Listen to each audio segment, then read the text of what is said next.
हाँ जी, तो YouTube में आपको कर्ली हेयर रूटीन्स के वीडियोस बहुत सारे मिलेंगे, बहुत ट्यूटोरियल्स मिलेगा। तो फिर आपको लग रहा होगा कि ये वीडियो ऐसा क्या अलग है, ऐसा क्या डिफरेंट है कि मैं इसको देखूं। सबसे पहली बात, एक तो वी शुड बी थैंकफुल कि हमारे पास अब यूट्यूब में इतने सारे वीडियोस देखने का ऑप्शन है। ट्रस्ट मी, मैंने अपना जर्नी 2018 को स्टार्ट किया था।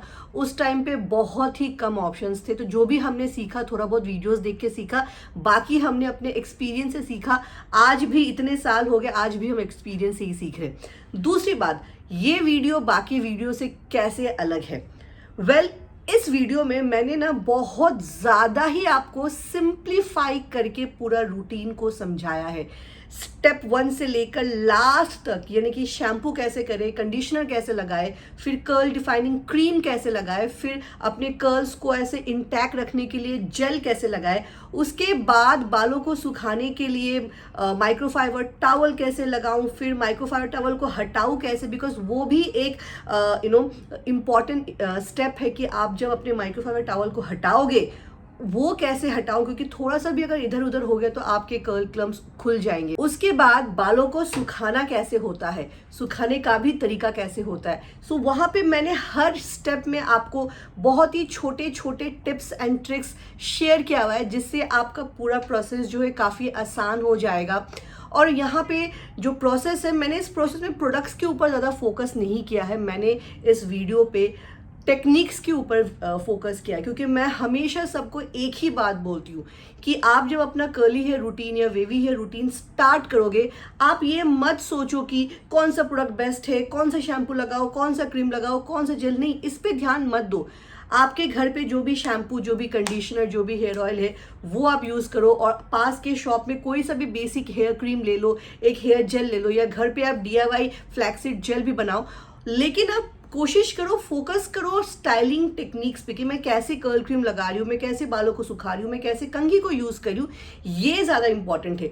ये आप जब एक बार सीख जाओगे, आपके लिए बहुत आसान हो जाएगा अपने कर्ली हेयर रूटीन को फॉलो करना। फिर धीरे धीरे धीरे धीरे आप यूट्यूब में या इंस्टाग्राम में बहुत सारे प्रोडक्ट्स रिव्यूज़ होता है। मैं खुद बहुत सारे honest genuine product reviews share कर चुकी हूँ अपने इंस्टाग्राम पेज पे। उसको देखने के बाद फिर आप धीरे धीरे प्रोडक्ट्स खरीदना स्टार्ट करो। तो चलिए, मैं आपको अब ज़्यादा टाइम नहीं लूँगी, मैं आपको पूरा अपना प्रोसेस दिखाती हूँ, एंड तक दिखाती हूँ। लेकिन उसके पहले प्लीज़ इस वीडियो को सब्सक्राइब करो। I am very new to YouTube में, सो मुझे आइडिया नहीं है कि एग्जैक्टली कैसे अपने सब्सक्राइबर्स बढ़ाना होता है, कैसे क्या करना होता है। सो मुझे ऐसा लगता है कि अगर मैं ऑथेंटिक, जेन्युइन और सिंपल वीडियोस अगर आपको शेयर करूं तो आपको वो अच्छा लगेगा और आप मुझे सब्सक्राइब करोगे। सो या, let's watch the video till the end. तो सबसे पहले हम क्या करेंगे, हम बहुत सारा पानी पिएंगे, क्योंकि ये 10 मिनट का वॉश डे होने वाला है। ऑर्डर करना है? आपके पास 2 चुपा चूसी पैकेट थे? उसने ऑर्डर करो चुपा चुप। नहीं, आपको ऑर्डर नहीं होगा, जाओ यहाँ से। ठीक है, बात मत करना प्लीज गाइस, मुझे शूट करने दो। तो सबसे पहले हम ऑब्वियसली एक शैम्पू लेंगे। शैम्पू को कैसे बालों में लगाना है वो मैंने ऑलरेडी एपिसोड 1 में आप लोगों को दिखा दिया है। मैं उस वीडियो का रील भी यहाँ पे नीचे लिंक पे डाल रही हूँ। अच्छे से हम स्कैल्प पे शैम्पू को मसाज करेंगे और ऐसे बालों के लेंस में भी शैम्पू लगाएंगे और अच्छे से मसाज करेंगे। ध्यान रखना कि इंडिया में पोल्यूशन बहुत ज़्यादा है, हम बाहर डेली निकलते हैं, तो शैम्पू जो है आपको काफ़ी अच्छे से, ये आपका बेस है। अगर अच्छे से शैम्पू नहीं करोगे, ऊपर से बहुत लोग बालों में तेल लगाते हैं, ये सब अगर हम अच्छे से नहीं हटाएंगे तो फिर बाकी जो प्रोडक्ट्स यूज़ करोगे अपने बालों पे वो अच्छे से काम नहीं करेगा। फिर आप सोचोगे कि यार मैंने इतने महंगे महंगे प्रोडक्ट्स खरीदा और तब भी ये काम नहीं कर रहा है। रीज़न ये है कि आपने अपने बालों को ठीक से साफ नहीं किया है।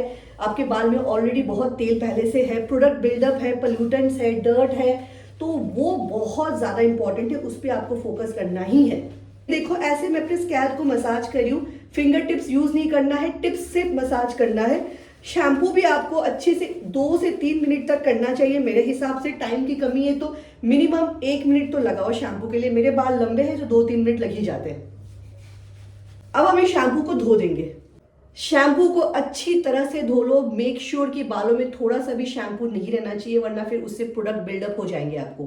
अब आते हैं स्टेप 2, जो कि एक कंडीशनर है। मुझे ये मेंटेन का कंडीशनर बहुत पसंद है क्योंकि ये ना मल्टीपर्पज प्रोडक्ट है। इसका मतलब ये है कि ये कंडीशनर को आप एज ए कंडीशनर भी यूज कर सकते हो, इसको आप एज अ डीप कंडीशनर भी यूज कर सकते हो और आप इसको एज अ कर्ल क्रीम भी यूज कर सकते हो। प्लस ये बालों को डिटैंगल करने में भी काफी काम आता है। तो मैं क्या करने वाली हूं, इस कंडीशनर को मैंने इतना लिया,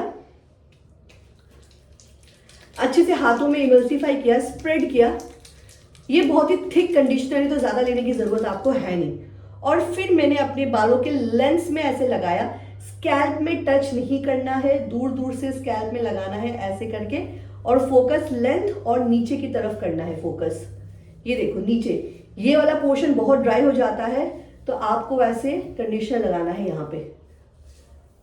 और इस कंडीशनर का स्लिप इतना अच्छा है कि आप जब लगाओगे तो आपके बाल भी आसानी से डिटैंगल हो जाएंगे। और जैसे कि मैंने पहले की वीडियो में बताया है कि अगर आपके कर्ली बेबी बाल है तो कंडीशनर लगाने के बाद ही आपको अपना बाल को डिटैंगल करना है। आप उंगलियों से डिटैंगल कर सकते हो या कोई एक डिटैंगलिंग ब्रश यूज कर सकते हो डिटैंगल करने के लिए। सेम चीज हम इस साइड करेंगे और ऐसे अपने बालों को कंडीशनर लगाने के बाद डिटैंगल करेंगे। मैंने यही वाला कंघी यूज किया है डिटैंगल करने के लिए और ये देखो कितनी आसानी से मेरे बाल डिटैंगल हो गए। आपको एक चीज का ध्यान रखना है, जरूरी नहीं है कि मेरे बाल इतनी आसानी से डिटैंगल हो गए तो आपके भी हो जाएंगे। मेरे जो है ना बहुत ही फाइन कर्ल्स है, मतलब पतले बाल, उतने घने बाल नहीं है। तो जिनके फाइन कर्ल्स होते हैं ना उनका कोई सा भी अच्छा सा कंडीशनर से बाल डिटैंगल हो जाता है। लेकिन अगर जिनके बहुत ही थिक होते हैं या किसी किसी के बाल बहुत ज्यादा ड्राई है तो उनको डिटैंगल करने में थोड़ा टाइम लगता है, थोड़ी दिक्कत आती है।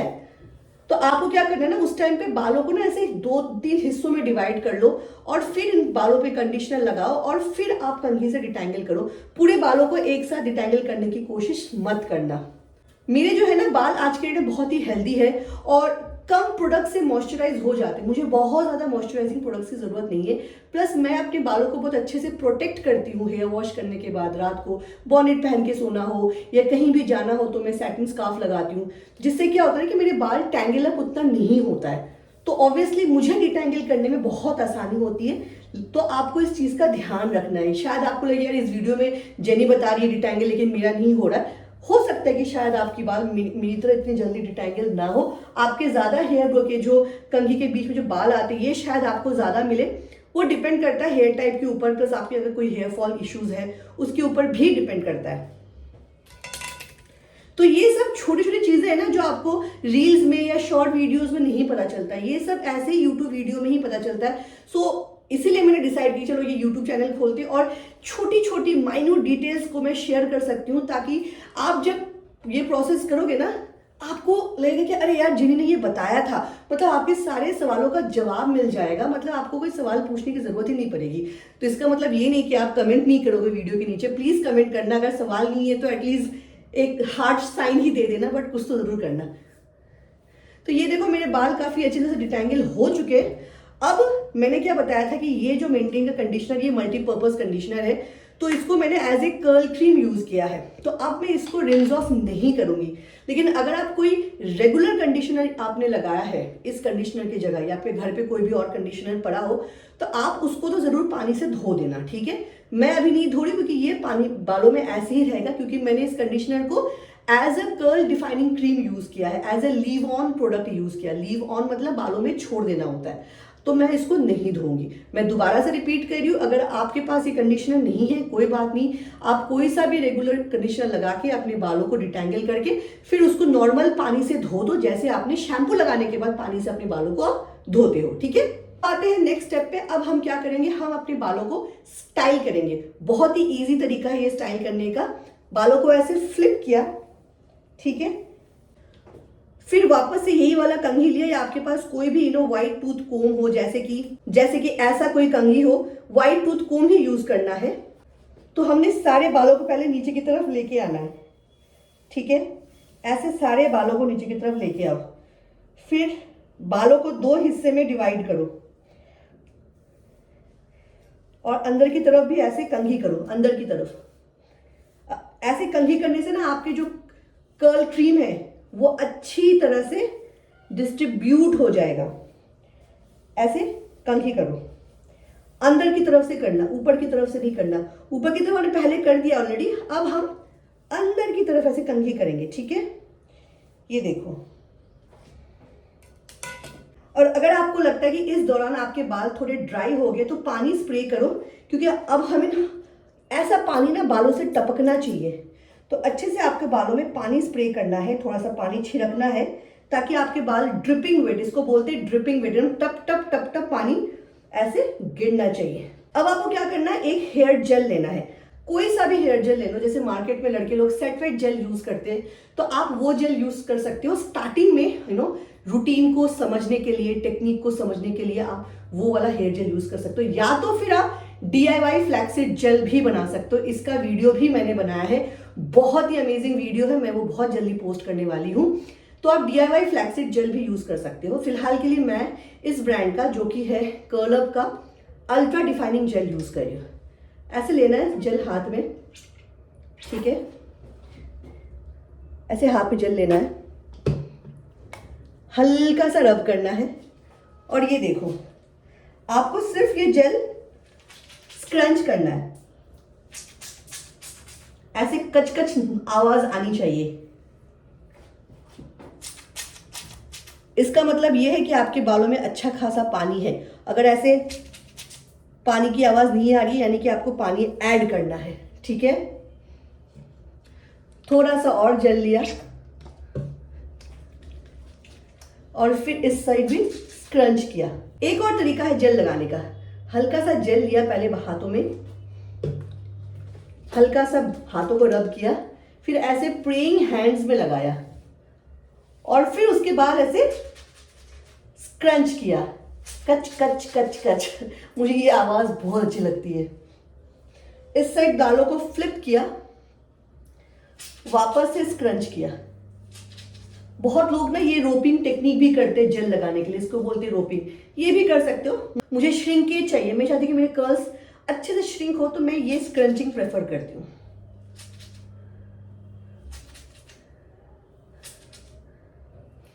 ये देखिए मेरा स्टाइलिंग अब हो चुका है खत्म। ये देखो, अब हमें क्या करना है, अब हमें एक ऐसा एक टॉवल चाहिए, इसको ना रैप बोलते हैं, हेयर रैप। अगर आपके पास वो नहीं है तो खरीद लो, डीकैथलॉन में मिलता है, एक सस्ता वर्जन भी मिलता है, ये खरीद लो। और ऐसे अपने बालों को रैप कर लो 10 मिनट के लिए। इसको बोलते हैं माइक्रोफाइबर की जो फैब्रिक है, और ऐसे इसको रैप कर लो 10 मिनट के लिए। ये जो फैब्रिक है इसको बोलते हैं माइक्रोफाइबर, और ये जो टेक्निक है इसको बोलते हैं माइक्रो प्लॉपिंग। हम अपने कर्ल्स को प्लॉप कर रहे हैं एक माइक्रोफाइबर फैब्रिक से। ये मैं सिर्फ 10 मिनट के लिए रखने वाली हूँ, उसके बाद आगे दिखाती हूँ क्या करना है। ओके, सो मैंने प्लॉपिंग के बाद नहा वहा लिया, और अब हम आपको दिखाएंगे कि कैसे ये माइक्रोफाइबर टर्बन को निकालना है। इसका भी एक तरीका होता है, क्योंकि आप अगर रैंडमली खोल के इसको निकाल दोगे तो शायद आपके जो कर्ल पैटर्न है वो डिस्टर्ब हो जाएगी। बड़ी मुश्किल से हमने वो कर्ल पैटर्न बनाया है इतना लंबा प्रोसेस करके। तो सबसे पहले मैं क्या करती हूँ, मैं ना एक सैटिन स्कार्फ ओढ़ लेती हूँ। आपके पास नहीं है, डोंट वरी। सैटिन स्कार्फ से ना वो फ्रिक्शन कम होता है आपके बालों का, तो वो फ्रिज भी कम हो जाता है। अगर आपके पास सैटिन शर्ट हो आप वो भी पहन सकते हो। तो इसको मैंने धीरे से खोला, ऐसे करके ट्विस्ट करके बालों को शेक किया। ये देखो, शेक किया बालों को, शेक। फिर ऐसे फिंगर्स लो, अंदर डालो फिंगर्स को, ऐसे शेक करते करते करते करते पीछे ले चलो। ये देखो पीछे, और फिर हमको दोबारा शेक करना है, हल्का सा शेक। शेक करने से आपके बाल फिर अपने ओरिजिनल पोजीशन में वापस आ जाएंगे। अच्छे से शेक करो। अगर शेक नहीं करोगे ना, सूखने के बाद आपके बाल पीछे से बहुत ही सेपरेटेड लगेंगे। तो इसको हमने ऐसे शेक किया। ये देखो, आप ऐसे भी शेक कर सकते हो, ठीक है। अब है लास्ट स्टेप, बाल कैसे सुखाए। 2 तरीका, एक पंखे के नीचे बैठ जाओ, नेचुरली एयर ड्राई करो, लेकिन वो काफ़ी टाइम कंज्यूमिंग होता है और उससे फ्रिज भी होता है। तो मैं क्या करती हूँ, मैं एक डिफ्यूज़र यूज़ करती हूँ बाल सुखाने के लिए। ये होता है हेयर ड्रायर, और इस अटैचमेंट को बोलते हैं डिफ्यूज़र। आप जब भी हेयर ड्रायर खरीदोगे आपको ये डिफ्यूज़र अटैचमेंट के साथ ही खरीदना है। इसको मैंने अटैच किया। बहुत लोग बोलते हैं कि स्टाइल करने के बाद इमीडिएटली डिफ्यूज़र स्टार्ट यूज़ नहीं करना चाहिए। मैं इस चीज़ को नहीं फॉलो करती हूँ। सिंस मैं वर्किंग हूँ, मुझे ऑफिस जाना होता है, ऑलरेडी 10 से 15 मिनट मैंने बाल धोने में, नहाने में टाइम लगा दिया और डिफ्यूजिंग करने में मुझे 20 मिनट और लगेंगे, तो मैं इमीडिएटली स्टार्ट कर देती हूँ। अगर आपके पास एक्स्ट्रा टाइम है हाथ में तो obviously you can wait for some time and then start diffusing. Diffuser on किया और सबसे पहले हम ऊपर ऊपर ऐसे घुमाएंगे बालों को। देखो मेरे ना पतले बाल है तो मेरे बाल बहुत जल्दी सूख जाते हैं। अगर मैं डिफ्यूज़र ना भी यूज़ करूँ तब भी समर्स में, गर्मियों के सीज़न में मेरे बाल 40 से 45 मिनट में सूख जाते हैं, कभी कभी आधे घंटे में भी सूख जाते हैं अगर फैन के नीचे तेज़ हवा में मैं बैठ जाऊँ। बहुत लोगों के थिक बाल भी होते हैं, उनको बाल सुखाने में 2 घंटे भी लगते हैं। सो आई अंडरस्टैंड ये थोड़ा सा टायरिंग प्रोसेस है, लेकिन फिर इसमें हम कुछ नहीं कर सकते। अगर आपको लगता है कि यार डिफ्यूज़र है मैं बालों को स्ट्रेट कर देती हूँ क्योंकि मेरे बहुत थिक बाल है, थिक बाल भी सुखाने में, अगर स्ट्रेट बाल भी होगा उसको भी सुखाने में काफ़ी टाइम लगता है, तो ये एक प्रोसेस है, थोड़ा सा टाइम कंज्यूमिंग होता है। तो आप आधा डिफ्यूज़ करके ऑफिस चले जा सकते हो, रास्ते में बाकी सूख जाएगा, आप पूरा डिफ्यूज़ कर लो, या आप वो अपने हिसाब से देख लो। इसका कोई उपाय नहीं है कि जल्दी कैसे बाल सुखाए, इसका कोई सोल्यूशन नहीं है। तो हमने ऐसे पहले ऊपर डिफ्यूजिंग करेंगे। इस टेक्निक को बोलते हैं होवर डिफ्यूजिंग। होवर, हम डिफ्यूजर को अपने सर के ऊपर से गोल गोल घुमा रहे हैं, या आप ऐसे रख भी सकते हो। तो इसके पीछे इंटेंशन ये है कि हम सबसे पहले अपने रूट्स को सुखाएंगे, बालों के रूट्स। ये लेट से सूखता है, आपका ये लेंथ है ना ये जल्दी सूख जाएगा, ये क्योंकि this is expose to the environment, to the atmosphere. ये अंदर की तरफ जो है ये लेट लगता है, तो पहले हम इस चीज को, रूट्स को सुखाएंगे। उसके बाद जैसे मान लो हमने ये 5-7 मिनट किया, उसके बाद हम ऐसे लेंथ को सुखाएंगे, ऐसे।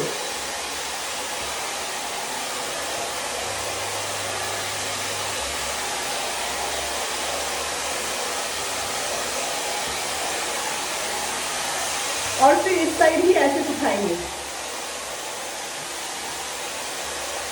तो बोलते हैं होवर डिफ्यूजिंग, जो आप इनिशियली 10 मिनट तक कर सकते हो। उसके बाद हम करेंगे पिक्सी डिफ्यूजिंग। पिक्सी डिफ्यूजिंग क्या होता है, जहां पे हम बालों का एक गुच्छा लेंगे ऐसे, और कप की तरह इसको ऐसे बालों में रखेंगे और धीरे से ऊपर ले जाके ऐसे, ये होता है पिक्सी डिफ्यूजिंग। और हर बार आप हमेशा अपने डिफ्यूजर को ऑन नहीं रखना है, पहले बालों को सेट करो, ऊपर की तरफ ले जाओ, फिर ऑन करो। इसको ऐसे 1 मिनट तक रखना है, डिफ्यूजर बंद करना है, फिर नीचे लेके आना है। बेस्ट तरीका होता है पिक्सी डिफ्यूजन का, बालों को पूरा ऐसे नीचे ले आओ, फिर एक एक गुच्छा पकड़ो, ऐसे रखो,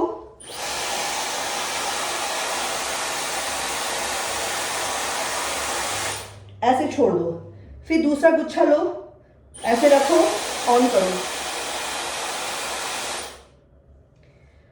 फिर तीसरा गुच्छा लो, ऐसे पकड़ो, ऑन करो। हर एक सेक्शन में आपको एटलीस्ट 2-2 मिनट तक करना है और इसको 2-3 बार करना है। तो इससे आपके क्या होगा, कर्ल अच्छे से श्रिंक होगा, अच्छे से कर्ल फॉर्म होगा और ऑब्वियसली आपके बाल भी सूख जाएंगे। मैं पूरा डिफ्यूजर करने के बाद आपको फाइनल रिजल्ट दिखाती हूँ। और मेरे बाल 100% सूख चुके हैं और ये ऐसे लगते हैं। चलिए मैं आपको नेचुरल लाइट में दिखाती हूँ कि मेरे कर्ल्स अभी कैसे दिख रहे हैं। ओ माय गॉड, शाइन देख रहे हो आप, हा, कितना अमेजिंग शाइन है, कितना अमेजिंग कर्ल डेफिनेशन है। और अगर आपको लगता है कि इतना मेहनत करने के बाद नेक्स्ट डे बाल खराब हो जाएंगे, तो आप गलत हो।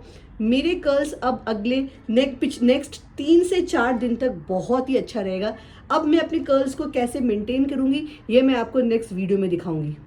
सबसे इम्पॉर्टेंट बात गाइज, कंघी नहीं करना है। इन सब के बाद इतना मेहनत हमने किया है, अब हमें कंघी नहीं करना है। ये देखो रोशनी में मेरे कर्ल्स कितने अच्छे लग रहे हैं, मुझे खुद ही प्यार हो गया। So good, so nice, so pretty.